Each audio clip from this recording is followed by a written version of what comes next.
L'escroquerie du développement personnel. Alors tu l'auras compris, c'est un titre qui ne me correspond pas, étant donné que le développement personnel m'a grandement aidé, que j'en partage.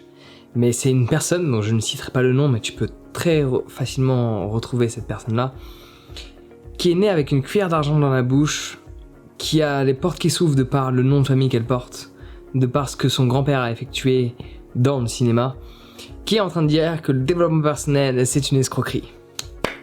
Bravo. Parce que personnellement, la confiance que j'ai envers qui je suis, ce que j'ai réussi à créer, à confectionner, à développer, est en grande partie relié au développement personnel que j'ai effectué sur moi. Alors je n'ai pas commencé par le développement personnel, j'ai commencé par ce qu'on pourrait appeler le développement spirituel, la recherche de mon intérieur, savoir ce qu'il y a à l'intérieur de qui je suis, aller observer autre chose que le monde extérieur, aller observer mon intérieur. J'ai commencé par ça. Et par la suite, j'ai commencé à mettre sur le développement personnel qui est beaucoup plus basé sur l'extérieur, qui est beaucoup plus basé sur la confiance, l'expression, la communication, qui est beaucoup plus basé sur, en d'autres termes, la création dans notre monde physique. Et personnellement, ça m'a grandement aidé. Et cette personne-là en question, avec Brut, on était censé faire un débat, il y a plus d'un an de cela, et cette personne ne s'est jamais manifestée. Alors qu'apparemment, c'est elle qui avait fait en sorte de l'organiser avec Brut. Brut m'avait contacté, j'avais validé, j'étais extrêmement dispo, madame n'était très peu dispo, et au final, cela ne s'est jamais fait.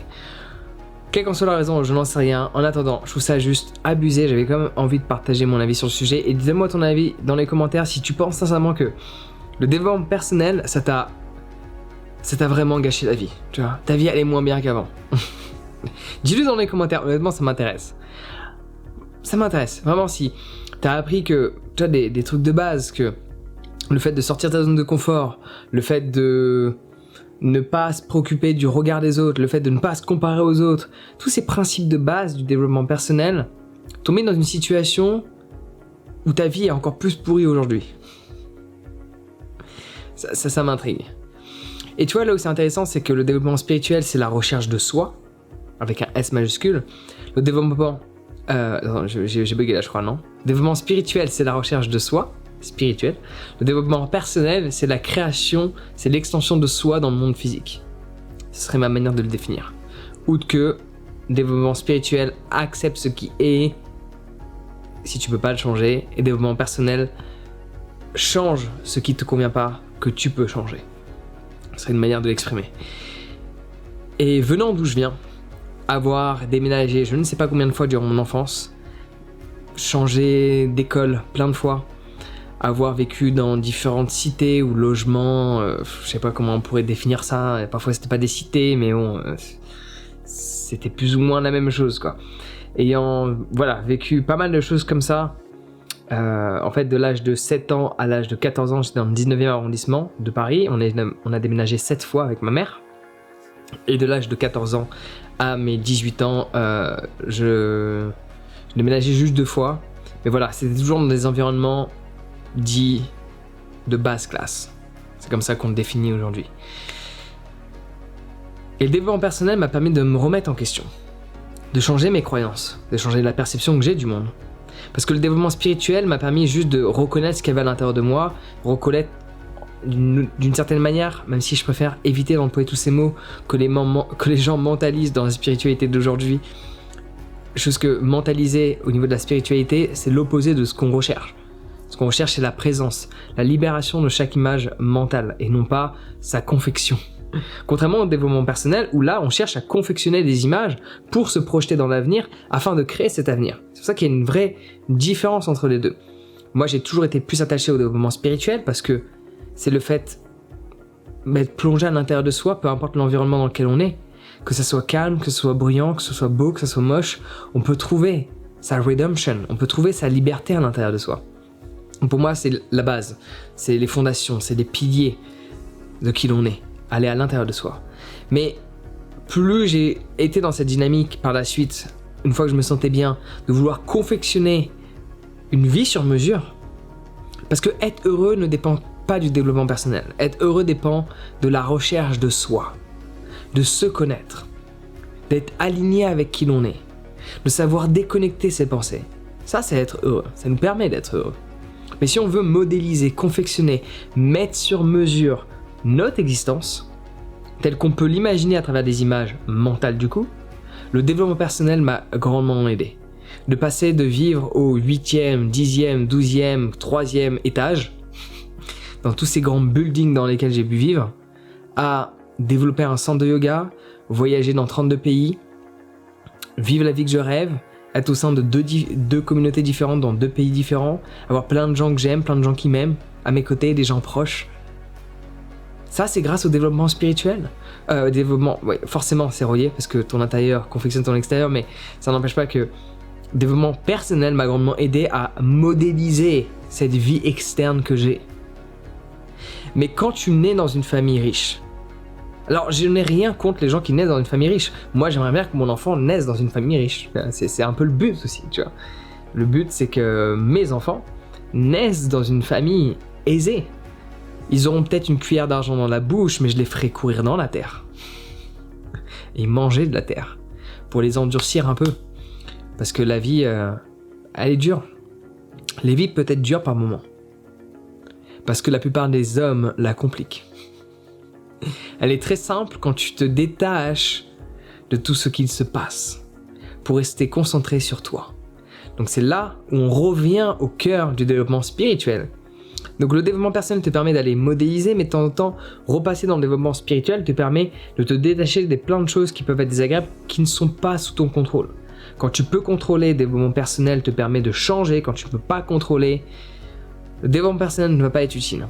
Le développement spirituel va te permettre de te détacher de quelque chose qui t'affecte parce que tu t'obstines à vouloir le changer alors que cela ne peut pas être changé, en fonction des scénarios évidemment. Mais quand une personne naît dans une famille riche, que son grand-père a été la star de la télé française pendant je ne sais pas combien de temps, qu'elle a un nom de famille qui l'ouvre toutes les portes et qu'elle est soi-disant, je sais même plus comment on se décrit quoi, philosophe, bullshit, et tous ces trucs-là, et qu'elle vend en plus des livres, et qu'elle s'enrichit sur le fait de dire que le développement personnel ne fonctionne pas, je trouve ça tellement hypocrite. En fait, elle voit une tendance, c'est-à-dire le développement personnel, de plus en plus de gens s'intéressent au fait que oui, j'ai la capacité de changer ma vie, les gens s'intéressent à cette quand même très bonne nouvelle, quoi, à cette réalisation que où je suis né, cela ne dépend pas de moi. Où je suis aujourd'hui dépend de moi. Et les gens, quand ils se réveillent à ça et qu'ils décident d'enclencher un processus pour changer leur vie, il y a certaines personnes telles que ce phénomène fait en sorte de dénigrer cette pseudo-dite tendance que les gens ont de tout mettre en œuvre pour vivre la vie qu'ils désirent. Comment peut-on critiquer ça ? Genre, sincèrement, comment peut-on critiquer un mouvement qui a pour but que les gens vivent la vie qu'ils souhaitent ? Alors certes, c'est sûr, dans tous les domaines, il y aura toujours des gens qui vont partager des conseils qui ne le vivent pas, mais avec un peu de bon sens, quand tu observes quelqu'un qui t'exprime certains propos d'une certaine manière, tu peux le voir si c'est vrai ou fake. Moi, j'ai un indicateur, c'est ce que les vidéos sont coupées en 1001 morceaux. Parce que la personne est là à regarder sa fiche, elle coupe. Elle regarde sa fiche, elle coupe. Elle regarde sa fiche, elle parle, elle coupe. Elle sait même pas qu'est-ce qu'elle raconte. Elle n'a pas cette capacité de l'exprimer. Tu vois, dans la francophonie, il y a très peu de personnes qui font des vidéos sans coupage. Il y a moi, il y a Alexandre Cormon, il y a Thierry Casanova. Et tu vois, Alexandre Cormon, il fait des coupages, mais le connaissant, il fait pas des coupages tels que les gens le font. C'est juste qu'il change d'angle. Mais c'est du one shot. Thierry Casanova, c'est du one shot. C'est des gens où tu vois que ce qu'ils racontent, ils savent ce qu'ils racontent parce qu'ils le racontent d'une manière authentique, en one shot. Quand tu parles à un de tes amis, tu dis pas « Attends, pause ». Tu pars, tu lis un texte, tu reviens. Ça fonctionne pas comme ça. Ça, c'est fake. L'authenticité, c'est la spontanéité. Et ça, c'est un indicateur que personnellement moi j'ai sur vais-je écouter le discours d'une personne. Il y a plein de gens que j'écoute pas sous prétexte qu'il y a du coupage dans tous les sens. Ils lisent des textes. C'est du fake. Donc selon moi, ça c'est un indicateur. Mais pour venir à ce phénomène, à cette personne, c'est facile. Parce qu'elle n'a pas eu le besoin de réellement changer sa vie. Quand tu nais dans une bonne famille, avec un bon nom de famille, qui t'ouvre les portes juste parce que tu t'appelles de... où automatiquement on reconnaît le nom de famille que tu portes. Même si une personne ne te connaît pas, elle connaît ton grand-père et par ce fait, automatiquement les portes s'ouvrent à toi. Tu n'as pas besoin de faire ce travail que tant de personnes ont dû faire pour changer leur quotidien. À l'heure actuelle, la plupart des gens qui ont changé leur vie sur un aspect financier, matériel, ils viennent d'en bas. Et ils se sont remis en question. Ils ont changé leurs croyances, effectué plus d'efforts, su se remotiver, su se booster. Non pas parce qu'ils avaient un nom de famille qui les aidait, au contraire. Non pas parce que ils avaient des contacts de par leur arrière-grand-père, ou parce qu'ils avaient les poches pleines de par leur arrière-grand-père. Non, parce qu'ils se sont bougés le cul. Personnellement, j'ai commencé à travailler à l'âge de 17 ans. Peut-être tu connais pas mon parcours, j'ai eu plus de 25 boulots différents. Parce que je les ai vite quittés parce que ça me plaisait pas, mais j'étais obligé de les faire parce qu'il fallait bien que je me nourrisse, et donc du coup j'ai fait plein de choses que je voulais pas faire. J'ai commencé par le marché en vendant de la volaille à l'âge de 17 ans, j'ai fait ça pendant 2 ans. J'ai fait des ménages, je travaillais dans les centres de tri de déchets, j'ai été électricien, j'ai travaillé un peu dans le bâtiment, j'ai fait du fundraising, j'ai travaillé dans des fermes de tomates ou des fermes un peu moins légales en Californie. J'ai travaillé en tant que serveur, j'ai fait la plonge, j'ai fait cuistot. Il y avait plein de métiers donc j'ai tendance à oublier tellement j'en ai fait. Parce que là on est loin de 25. Parce que cela était nécessaire pour que je puisse modéliser la vie que je souhaite. Dès mon plus jeune âge, même quand j'étudiais, je travaillais le week-end. Pourquoi ? Pour avoir une chance de confectionner la vie que je désire. Et je me remettais en question à chaque fois sur ce que je faisais. Des choses qui me correspondaient pas, mais je savais qu'il fallait que je les fasse parce que je voulais continuer de voyager, ou je voulais avoir assez de finances pour m'acheter tel instrument de musique, et ainsi de suite. Du coup, quand je vois des discours de personnes qui sont nées, il n'y a rien de mal à une personne qui naît dans une famille riche. Ok ? Honnêtement, alléluia pour elle, elle a une enfance plus simple. Pourquoi pas ? C'est cool, alléluia. Mais de là à dénigrer un phénomène, un mouvement qui a aidé plein de personnes à s'élever, qui partent de rien, j'ai envie de dire go fuck yourself. Sans déconner. Vraiment. Et tu vois, ce débat, j'aurais aimé l'avoir. Donc s'il y a, je sais plus, c'est Bruno ou Benoît de Brut qui m'avait contacté. Bon. Si tu regardes cette vidéo, il serait peut-être bien de m'envoyer un message afin qu'on remette en place ce débat. Et moi, je fais pas des débats de télé, je fais des débats classiques, c'est-à-dire on discute. C'est juste que je trouve ça juste aberrant de dénigrer quelque chose et de surfer sur une vague en critiquant. C'est comme ces gens qui, sur les réseaux sociaux, font des vidéos, ont une chaîne YouTube qui a uniquement pour but de critiquer les gens. What the fuck ? Sans déconner. Sans déconner. Ces gens partagent uniquement une chose, c'est de la négativité. C'est hallucinant. Fallait l'exprimer. Donc ça fait longtemps qu'elle a partagé ses ouvrages, etc. Philosophe. Mais d'où tu sors ? Philosophe de quoi ? Sans déconner. Anyway. Je crois que c'est la seule personne que j'ai parlé en négatif sur cette chaîne YouTube, après plus de 1200 vidéos partagées, mais je pense qu'il fallait le faire. Parce que, personnellement, le développement personnel m'a aidé, je sais que ça a aidé des milliers de personnes, on reçoit des messages de remerciements, des dizaines par mail tous les jours, des dizaines dans les commentaires, enfin des centaines dans les commentaires, toutes chaînes confondues. Et à côté de ça, il y a des gens qui ont pour but de dénigrer cela, sous prétexte qu'il y a quelques abrutis qui font du développement personnel. Oui, c'est comme il y a des abrutis partout. On est 7 milliards.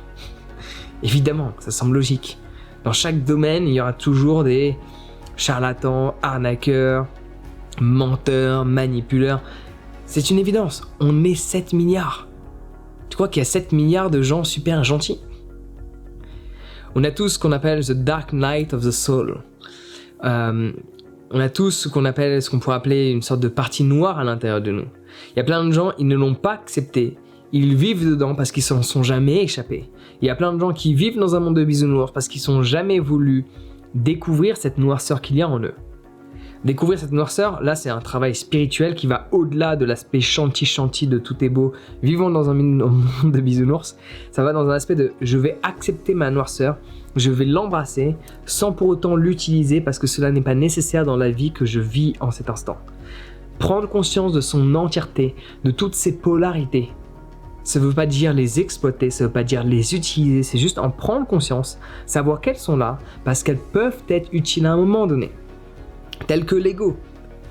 Dans la spiritualité, beaucoup de gens veulent se libérer de l'ego.